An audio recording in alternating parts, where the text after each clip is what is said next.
हजरत उमैर रज़ी अल्लाह तआला अन्हो का बदर की लड़ाई में छुपना।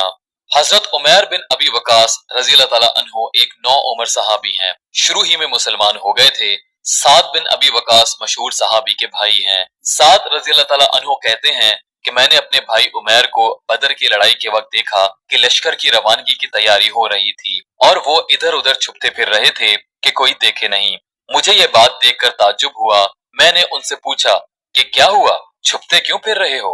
कहने लगे, मुझे ये डर है कि कहीं हुजूर अक़दस सल्लल्लाहु अलैहि वसल्लम मुझे ना देख लें और बच्चा समझकर जाने की ममानियत कर दें कि फिर ना जा सकूंगा और मुझे तमन्ना है कि लड़ाई में जरूर शरीक हूँ।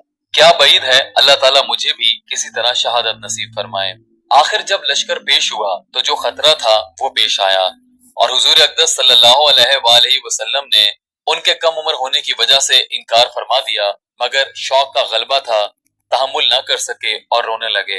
हुजूर अक़दस सल्लल्लाहु अलैहि वसल्लम को शौक का और रोने का हाल मालूम हुआ तो इजाजत फरमा दी। लड़ाई में शरीक हुए और दूसरी तमन्ना भी पूरी हुई कि उसी लड़ाई में शहीद हुए। उनके भाई साद रज़ी अल्लाह तआला अन्हु कहते हैं कि उनके छोटे होने और तलवार के बड़े होने की वजह से मैं उसके तस्मों में गिरहें लगाता था कि ऊंची हो जाए।